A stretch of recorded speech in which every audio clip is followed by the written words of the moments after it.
Thanks, everyone. So I think some of you were here for the last panel session, so I'll try not to repeat myself too much. But in terms of today's agenda, what I really wanted to do was just try and provoke some thought. So what I'm going to do is I'm going to talk about a possible way of looking at an integrated perspective to GRC. I'll talk about some of the ways I think about the key components, so questions that I might ask my audit clients, questions that I might ask myself, but things that I hope will stimulate a bit of thought and give you more of an insight into the types of things that you might want to challenge people around. I think fundamentally what I would say is that there isn't a right answer to this, so there's just a range of reasonable answers. So you have to use your judgment to get to what you believe to be as a reasonable answer. This is all my own thoughts, so you are welcome to use any of them in any way you see fit. So we'll talk about key components, we'll talk about why this is actually quite a difficult thing to do. And then I'll just talk briefly about components of a risk governance framework, just to give you a sort of structure as to what one might look like. And then some questions that you might like to ask if you're ever looking at a second line capability, questions that you might like to think about as well. So as I say, this is just a way that I look at this, and it's more to give me a reference point when I'm trying to think about how everything interlinks from a GRC perspective. So we have risk, we've got ownership, we've got policy, we've got appetite, and so on. All these things should be linkable together and actually link. And when you're thinking about one, that should then trigger you to start thinking about some of the other ones as well. I think we talked briefly in the panel around why you would want to have this integrated view. And it does come back to this sort of, you have senior management at the moment in many organizations that they're sort of pointing to their risk management framework and they're saying, well, it's not really working, but they're not really knowing why it's not working, and they're struggling to put their finger on it. So you'll hear things like, oh, it doesn't work or it's broken, or but without really being able to articulate the underlying reasons why it's not working for them. One is complexity of reporting, so they get a lot of different views from different places. Another is this siloed view, so they sometimes even get contradictory viewpoints on the same thing. And they also worry about resource allocation, efficiencies, and so on. So by trying to move towards this integrated view, you can simplify things and you can generate some efficiencies. So there's quite a strong reason for doing it. Okay, so let's have a look at some of those components in slightly more detail. So here I'm just going to take you through sort of various questions that you should be asking yourselves, asking other people, and hopefully trying to get to a point of clarity. I think that the key thing here is clarity from your perspective and clarity from your colleagues' perspective. I think once you have that clarity, it becomes easier to manage. A lot of the difficulties we have at the moment are around this lack of clarity. So we talked in the panel about a risk taxonomy. So a risk taxonomy per se doesn't solve any problems, but what it does do is it gives you a common reference point from which to start. So I'll give you an example. Third-party management, vendor management, outsourcing. Are they the same thing? Are they different? Doesn't really matter, but from your own risk assessment perspective, consistency is a good thing. And that will help you evaluate things if you have the same sort of definition around them. Likewise, do you have one taxonomy? So the larger the organisation, the more taxonomies tend to proliferate. So you'll find a lot of banks will have started with Basel event type categories from the QIS study in 2001. They'll then have overlaid additional things as the regulators have come along and made helpful suggestions or less helpful suggestions. So a good example would be conduct risk. Doubt it was in anybody's taxonomy back in 2001. It's probably in most people's in some form or another now. So it's trying to bring together those different taxonomies to have that single view. Risk or uncertainty. So this is a good question to ask auditors or op risk people or anyone. What are you really managing? So often risk is really what they consider to be, it's just that bad things can happen, right? An adverse outcome. So they have this list of bad things that can happen, and then they put controls in place to prevent them happening, broadly speaking. And they can, they'll do some sort of assessment on likelihood and impact. The other way to look at it is risk is actually uncertainty. So it is the difference between your if you look at it in loss terms, it's the difference between your average loss and your worst case loss, perhaps. So if you talk about risk quantification,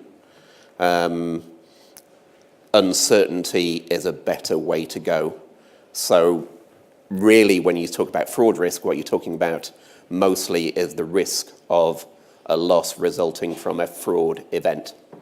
And then you can estimate your most probable losses, so your expected loss, and then your unexpected loss statistically.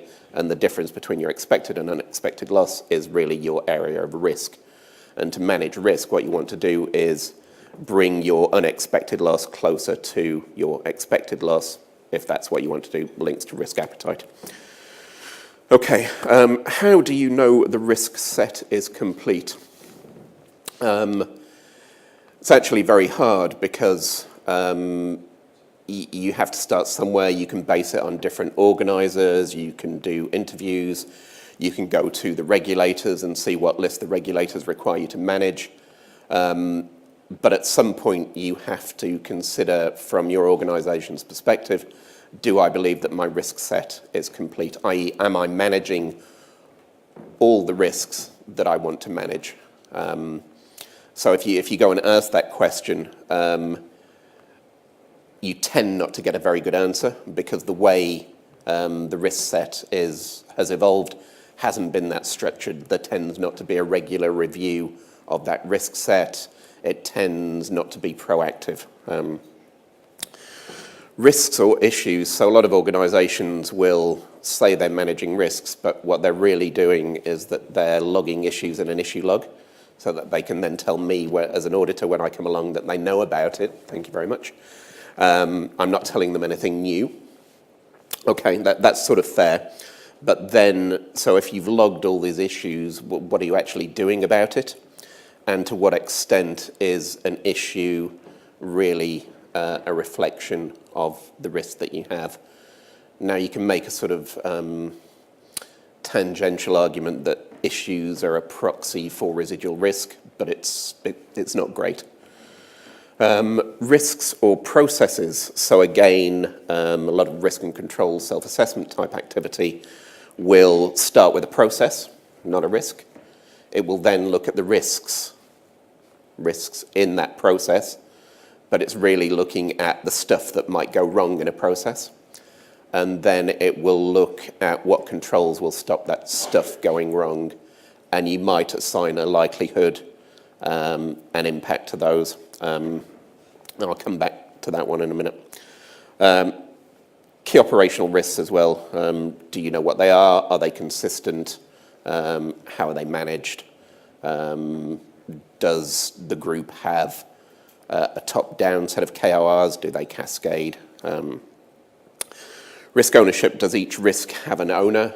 We talked briefly in the panel about why that's a good thing, because somebody needs to be able to provide an aggregated view. So let's say, hypothetically, in your organisation, your CEO says, I want the organisation's reputational risk profile tomorrow. How easy is that to do? Especially if you don't have anybody owning reputational risk. So you need owners for the risks that you believe to be most material. End-to-end ownership, so are they able to give you an aggregated view across the different lines of defence? So again, we were saying earlier that if you want to have an integrated GRC view, you need to know how each of the lines of defence contributes to the evaluation of that risk. How are they incentivised? So, what makes them take their job seriously? Is it linked to their scorecards? Is it linked to their annual performance? How do you know that the risk owner is going to take their responsibilities seriously? We've talked about an aggregated view, second line oversight. So again, take the example of end user computing. So let's say end user computing doesn't happen to be in your taxonomy because it's buried somewhere down under, IT stuff. You then struggle to have a second line owner for it. So what you really need to do is you need to make sure that any risk that is material from the organisation's perspective, there is second line oversight. Policies, so do risks have associated policies? Again, key risks should have policies associated with them just to ensure that people are clear on what is acceptable, what isn't, and how is that policy compliance assessed. So again, in an integrated view of the world, is the assessment approach for a policy similar to the assessment approach that an audit would use or ORM would use? So how do you get that consistent assessment?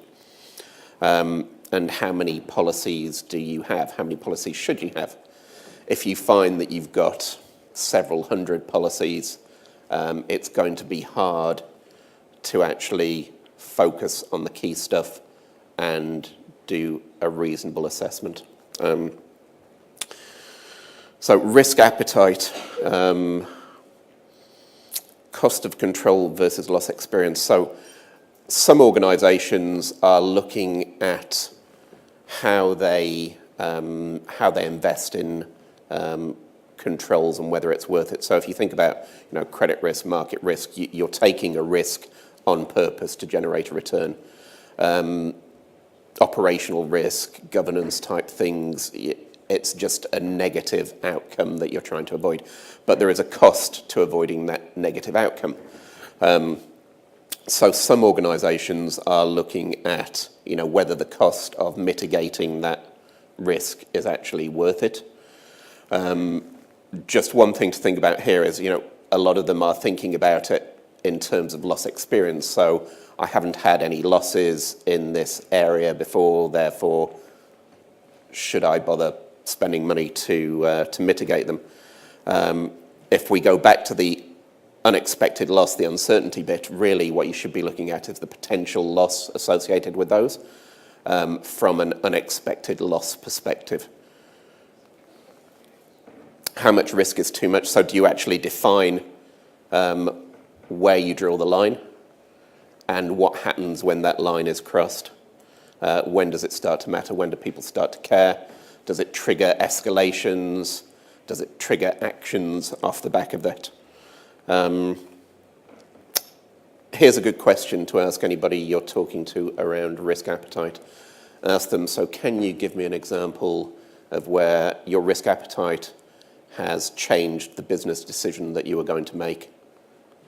And you'll then see how well embedded that risk appetite piece is. I think you'll find a lot of organisations have it hypothetically. Sometimes it's difficult to see really whether it's embedded or not. So, just ask for an example. Different types of appetite. So, again, this is about using the appetite framework flexibly. So, a lot of organizations will link it to capital, they'll link it to losses, but what about, let's say you rate individual parts of the organization for, compliance levels, so, very compliant, not so compliant. Do you set an appetite around which ones you care more about? And do you set an appetite around how long you're prepared for them to stay, enhancements needed, or whatever you want to call it? So is there an active management of that risk profile? And does that link back to your risk appetite? Capital, so is the risk capitalized? You may choose not to capitalize it, but you'd probably, you'd need a reason. We've talked about expected and unexpected loss. So if your organization is one of the bigger banks that has AMA, it will do expected and unexpected loss through its operational risk capital modeling piece. So then the question is, so if you're doing that through your capital modeling piece, why for your risk and control self-assessment piece are you doing likelihood and impact? Because it's a different thing. So how do you get an integrated view of those two different measures of risk? Also, you can't aggregate likelihood. So if I've got high, medium, low, or 1, 2, 3, you just can't aggregate that. So to aggregate, you need a probability. So if you have your risk and control self-assessments all driven by likelihood and impact, you're not going to be able to aggregate your risk exposure. Scenarios are very good for, so I'll leave aside the use for capital modeling because I'm not a big fan, but scenarios I like because they do two things very well. They allow you to compensate for a lack of data. So if you don't know how much you could lose, scenarios are quite good. They also help you get a better understanding of processes that you may not fully understand. Stress testing.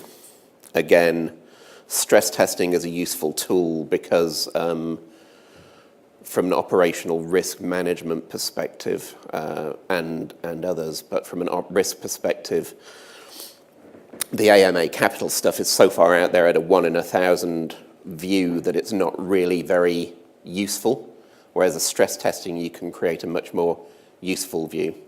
And then, ask your ORM guys if they do stress testing scenarios.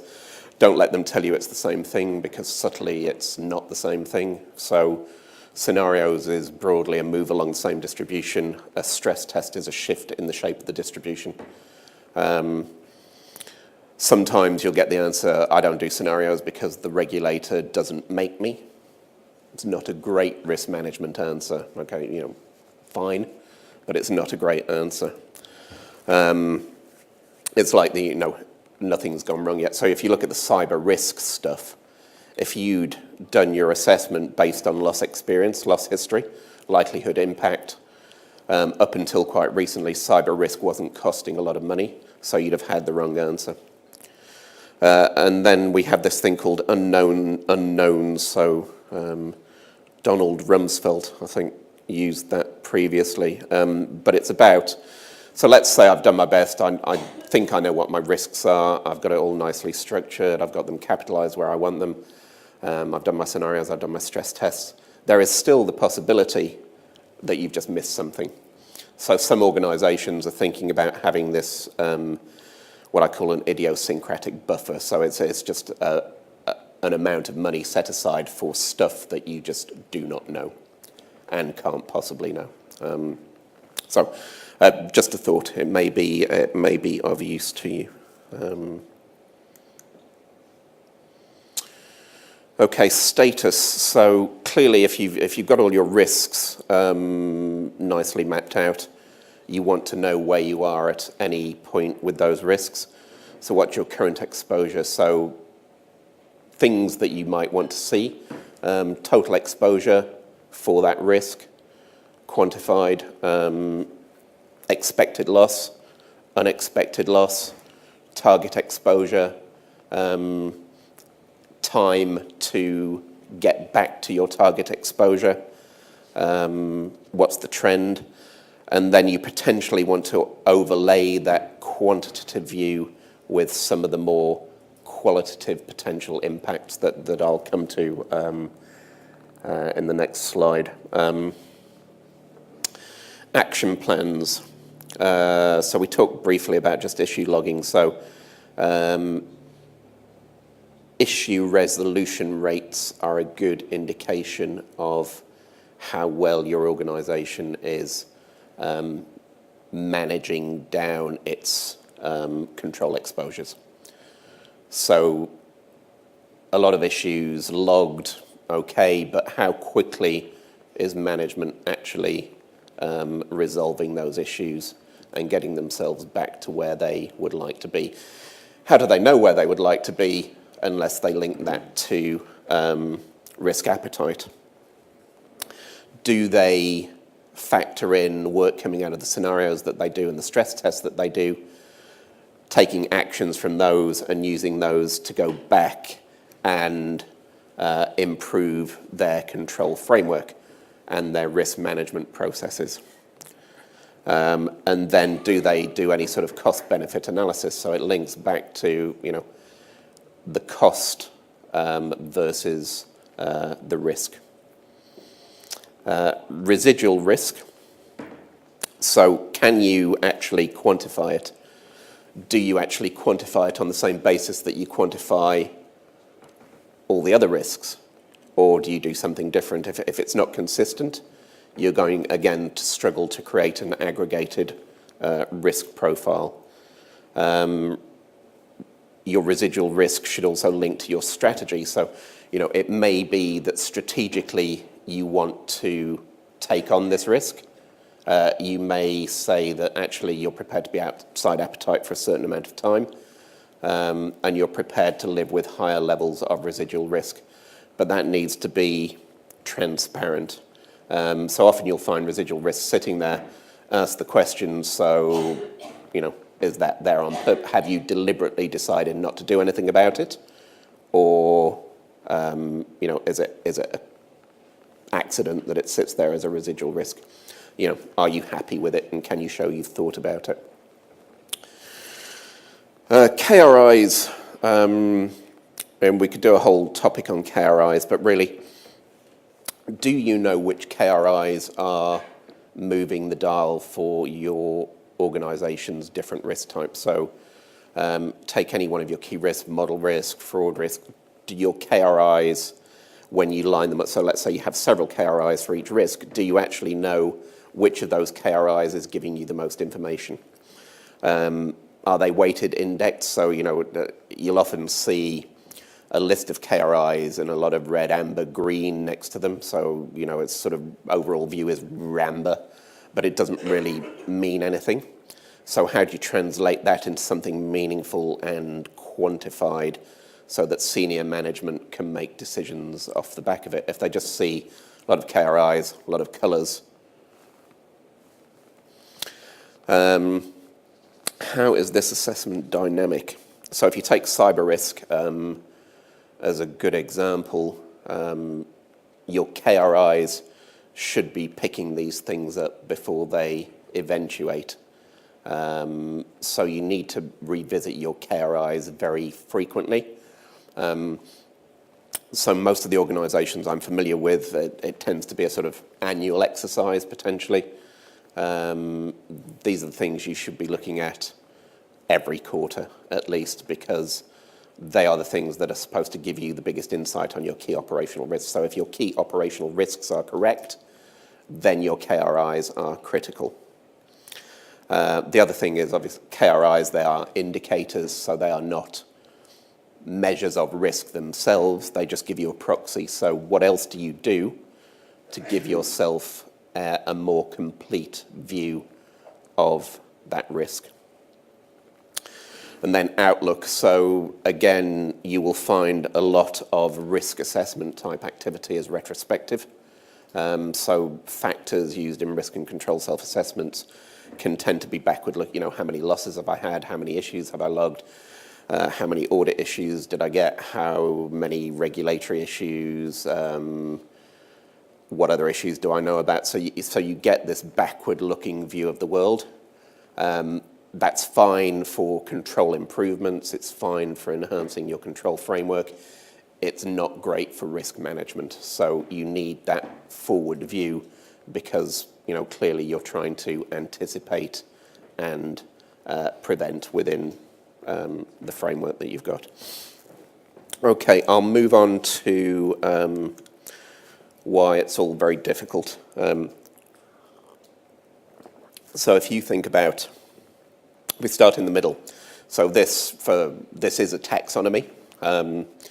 It is the OCC's risks for heightened standards. So anybody not familiar with it, that's the Office of the Comptroller of the Currency in the US. And they issued these guidelines. They were originally guidelines at the end of 2014. And they set out the OCC's expectations in terms of these are the principal risks, and they then go on to set out what they expect from you in terms of a risk governance framework, which I will come to in a moment. So you can see you have a structure, but if you take the operational risk piece, it doesn't really break it down for you. So you would have to make that breakdown yourself and interpret what you would want to be in those bits. You could then probably look at that and say, well, that's nothing like what my organisation does. That's fine. It's just a view. If you then look at the operational risk bit as well and think back to the Basel event types, really that was put together more as a sort of capital exercise than a risk management exercise. So what you'll probably find is if you're still relying on previous Basel definitions of operational risk, that you are missing some things because it's probably too restrictive. So you take model risk, you go and look at what's in Basel event types, it sort of conflates it with product design and so on. It's not really what you would expect from a modern day model risk management view. You then have reputation, which is an interesting one. So some organisations consider reputation to be purely a negative outcome, so a sort of negative impact from risks eventuating. You can, I think, make the argument that you can take management actions to try to mitigate reputational risk to a certain extent. So, you could think about board oversight, brand building, image management, communications, compliance culture, linkage to strategy, crisis response type things. So there are actions that you can take around reputational risk that mean that it can be actively managed, which is why I have it. So it's in the risk column because it's on the OCC list. I happen to agree that it should be there. It's also on the impact piece because clearly it's a negative impact. So we talked around the expected and unexpected loss piece, but then we have all these other things that we don't really want to happen. So if you just manage loss, you can end up in a difficult place. So you want to manage your reputation. You need to keep your customers. You need to be efficient. A lot of us have share prices that are sensitive. You need your competitive position, employee engagement. So your risk management piece needs to think wider than just loss. It needs to think about these additional things as well. So why is it hard? Because I've gone to all the trouble then of quantifying my exposure, and then I've got all this stuff that I can't really quantify. So how do I overlay that as a view for senior management? And then the causal piece. So these are just examples. And the reason I think about causes is because it informs how you then go about mitigating the risk better. So there's a good paper by, I think it's the Canadian Actuarial Society, that tries to sort of define causes in a very structured way. But these are, is it intentional? Is it not intentional? And so on. And then around all this, you need to aggregate the data and report. So Spencer was talking about data lakes. If you don't have a data lake where you can dig the data on all these things, it's very hard to do.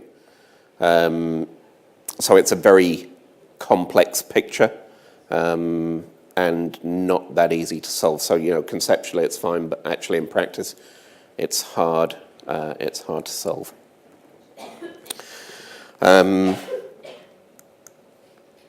Okay, risk governance framework. So this is direct from the OCC's heightened standards. This is what the OCC expects you to have in your risk governance framework. So clear roles and responsibilities for all the 3 lines of defence. Your strategic plan is considered to be fundamentally part of your risk governance framework. So how you need to demonstrate how risk and strategy are fully aligned, and that risk drives your strategy and you're conscious of the risks you're taking in developing that strategy. And it's a hard linkage. Risk appetite statements, concentration, frontline unit risk limits. So this is all about sort of concentration and risk limits. Can you aggregate them? Do you have proper escalation points, and so on? Risk appetite review, monitoring, communication. So this is more the, how often do you review it? Has it cascaded? How do people in the organisation live to the risk appetite view of the world? What happens when you breach risk limits?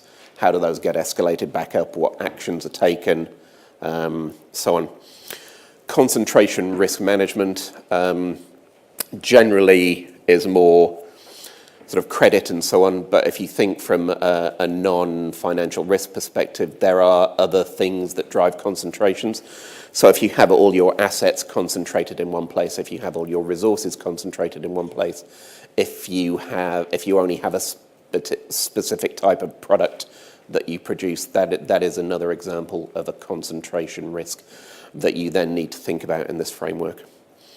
Risk data aggregation and reporting is a whole separate section, so you can refer BCBS 239.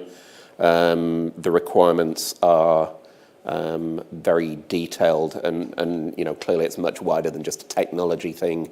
It's about how you fundamentally get that informed risk view. So everything we've been talking about on the previous slide, how do you bring all that together and bring it together quickly? Risk appetite and concentration and frontline units, how do they all link together? Okay, so that's the linkage piece. And then talent management processes. So do we have skilled people in the required roles? So they want to see that your talent management process, there's good talent acquisition, retention, training, and so on. And it's quite a rigorous set of expectations. Compensation and performance management, are we incentivizing the right behaviours, really? Linkage through to culture, and how does the compensation and performance management system support sound risk management? And then finally, board oversight. So they also want to know there are specific responsibilities set out for the board. Key one being challenge of first line, second line, third line. So they want to see that board challenge is demonstrable and effective. And that's gone from sort of being implicit a few years ago to being very explicit these days. Finally, I just wanted to share with you some questions that you can again ask around your second line of defence capability. So The reason for asking these questions is it's more a cultural thing. So I do audits all over the world, and control culture isn't the same everywhere. So some of these questions allow you to have a good frame of reference from where you are starting. So, I think we talked earlier about, how do you engage with stakeholders and so on. Broadly speaking, if you want somebody to go on a journey with you, you need to start where they are. So you need to understand where they are mentally and philosophically in relation to how they think about risk management. So if they start to talk about, we don't have enough people to do this, well, we've done this because the regulator told us to, well, we've fixed it, so it shouldn't, that's quite a sort of reactive view of the world.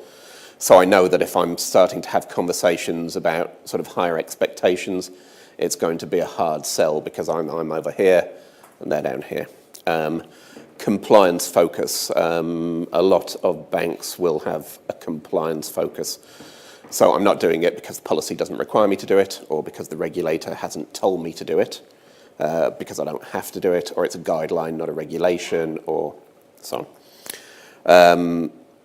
The activities are all around avoiding sanction. So it's sort of, I will do the minimum that I need to do to avoid punishment. And there's nothing wrong with pain aversion, but it's not great risk management.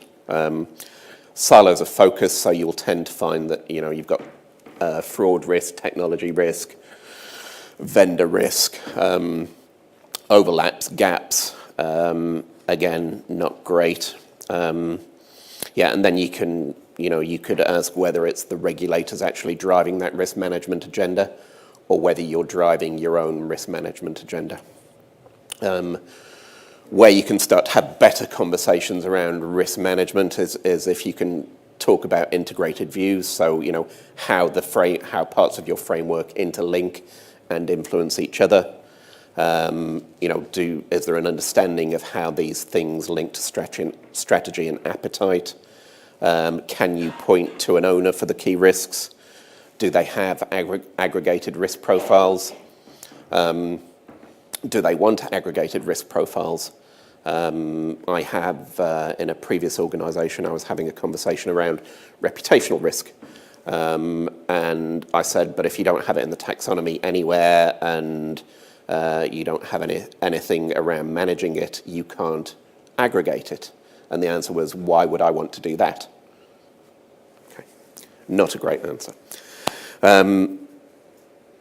Risk management drives the agenda. Yes, so when you want to talk to them about risk management, as opposed to issue logging, they are open to that discussion.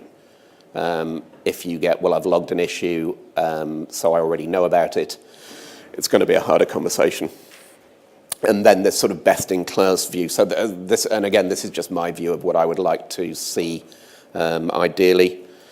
So robust second-line challenge. So the second line takes ownership for ensuring that the first line is doing what it's supposed to be doing, as opposed to being told that they have to do that. They actually seek ways to do that, and they seek ways to do that intelligently.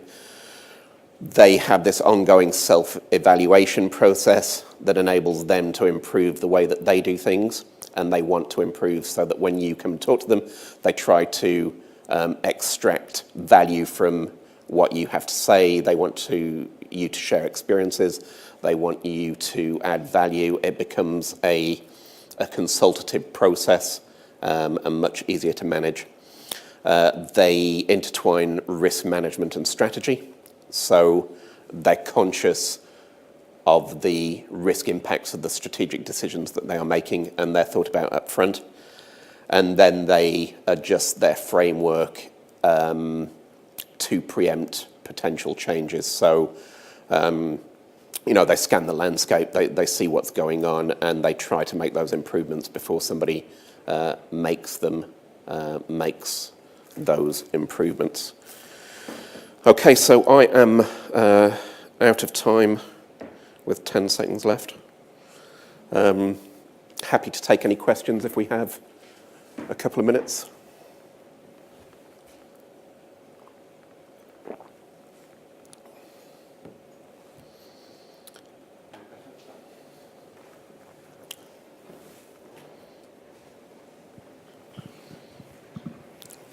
You said if we have 100 policies, of course not efficient, not focused on the key risk.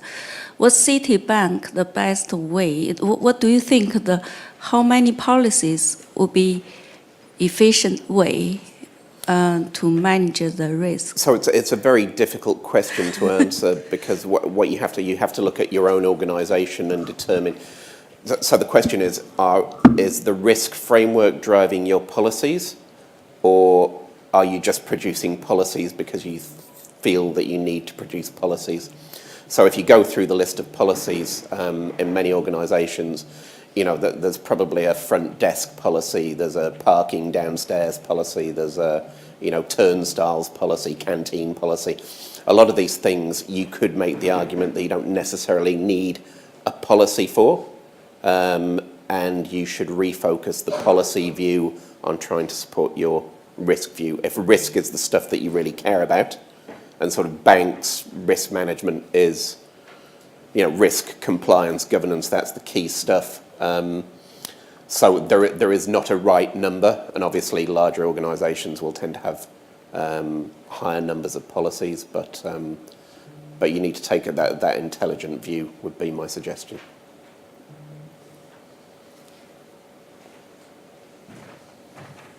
Questions? Okay, so I'd like to thank Kenneth for your great contribution. Thank you.